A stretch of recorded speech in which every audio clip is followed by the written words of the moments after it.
What is a supernatural event that happened in your life that just cannot be explained? I don't know if I'd call it supernatural, but it was freaky, and I still don't understand.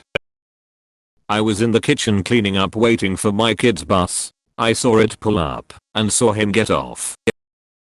He didn't come in, but he'd started playing around with hiding under the window to jump out at me and say boo, so I thought that's what he was doing. But I walked out, and he wasn't there. I called his name and looked around the house thinking he was hiding from me, but I couldn't find him. I circled the house calling for him, and the parent panic set in. It probably only lasted 90 seconds, but it felt a lot longer. Then his bus pulled up, and he got off. I shared this story a few times on Reddit, but no one seems to care. I just wish I could show people firsthand how bizarre it really was.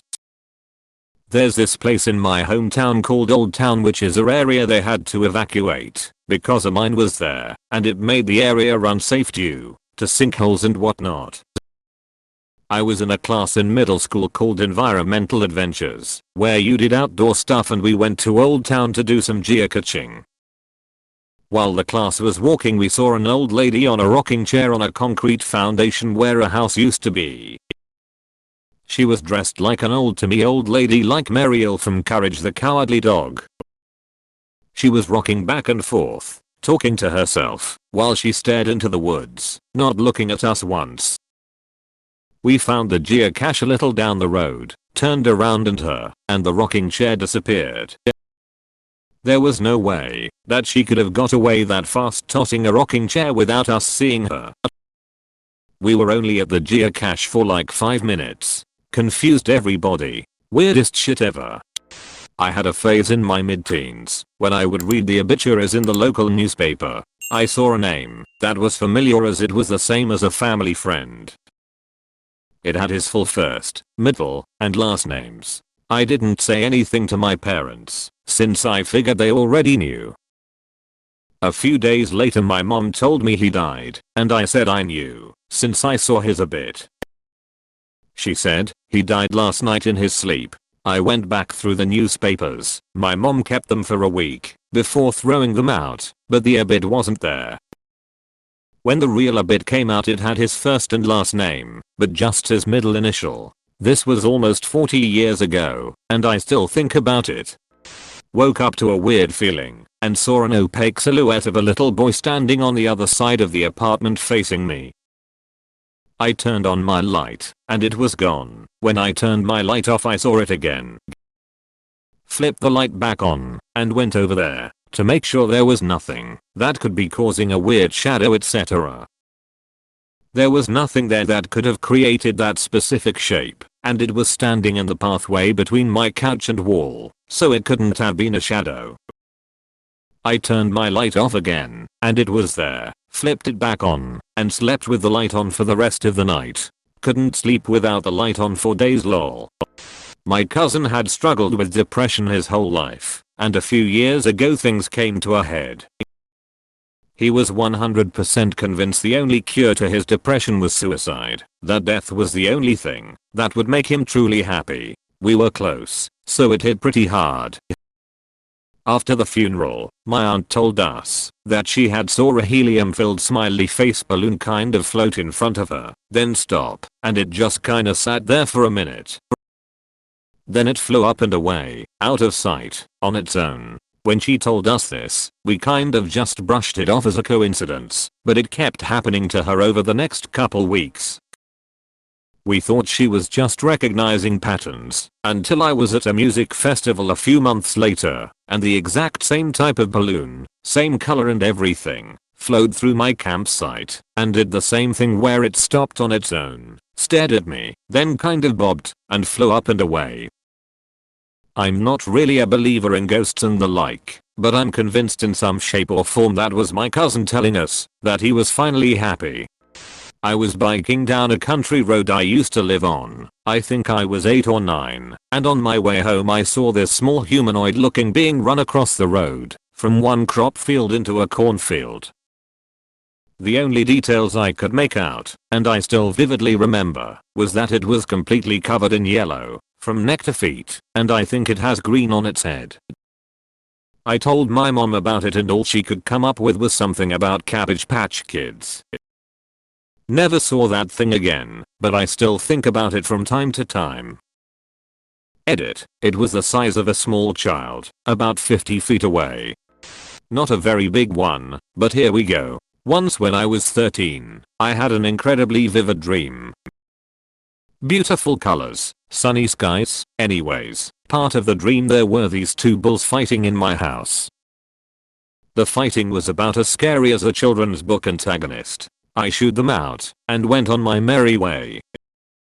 After waking up, I got ready for school and my mom started driving to town. Out in the distance, I saw two bulls fighting in the 9 years of living there. That's the only time I saw it. I know my story's pretty minor, but I still wonder about it. My dad killed my mom when I was 10. I'm now mid-30s. 2 years ago I had lost my wedding ring. We looked everywhere. I even played back the security camera at work to see if I was wearing it when I left. I gave up finding it and was very upset. One night I had a dream my mom woke me up and said, "I know you've been looking for this. I love you. It'll be out here." In the morning I was getting ready for work as usual, sat down on the couch. Right in front of me on the ottoman was my ring. I went to bed after my wife and she woke up after me. I used that ottoman the night before, and there's no way the ring could have been there.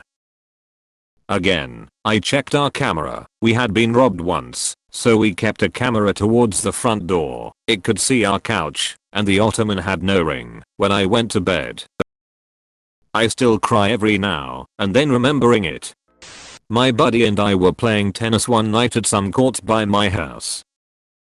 Lights usually went out at 11, but for whatever reason that night they went off at a weird time, like 10:43.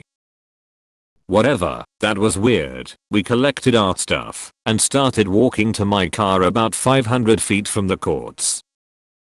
My buddy's mom pulls up right as we're getting to my car and goes, "Where the hell have you been? I called your cell and some guy was just laughing. It didn't sound like you." It was then my buddy realized he didn't have his phone on him.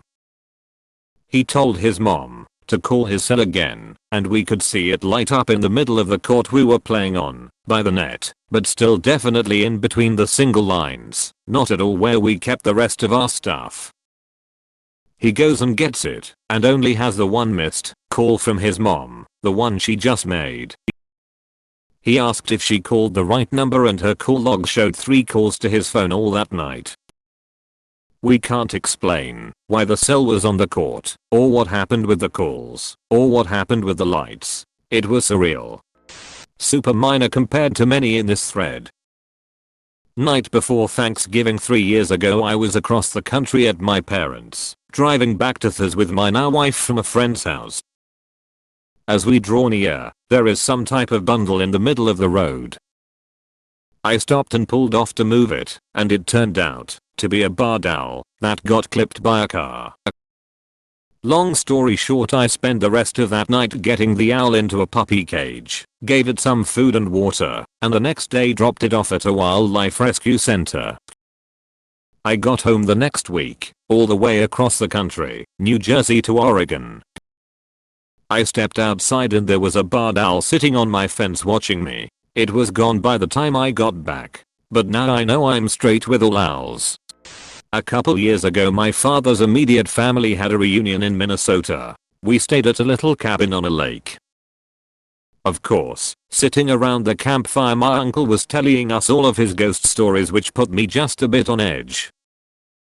Later when I went back to my room to go to sleep, I flipped off the light switch, and immediately both closet doors popped fully open. I lost my shit. I used to work at a Boy Scout camp. My personal cabin was the furthest away from the center of the camp, about 2 miles from everyone else. One night I was walking down the trail at 3 a.m. Through the shadows I saw a hand reach out to grab me. I panicked and took out my pocket knife and stabbed at it. Then, silence. That hand was gone. My knife was still in the air. I ran as fast as I could back to my cabin. This didn't happen to me, but a very nice old man and his wife used to live a few streets over from us. Well, she got very sick and his son flew in to help watch and care for her. A few weeks later she moved to hospice and later died. The night she died her husband and son drive home, and they were talking about what to do for the funeral and the husband asked, "Do you think she'd want some person to attend?" And they both said they heard the dead mom/wife in the backseat say no thank you. The night my friend took his own life I had a sudden urge to call him. I'm in Canada, and he was in Atlanta at the time.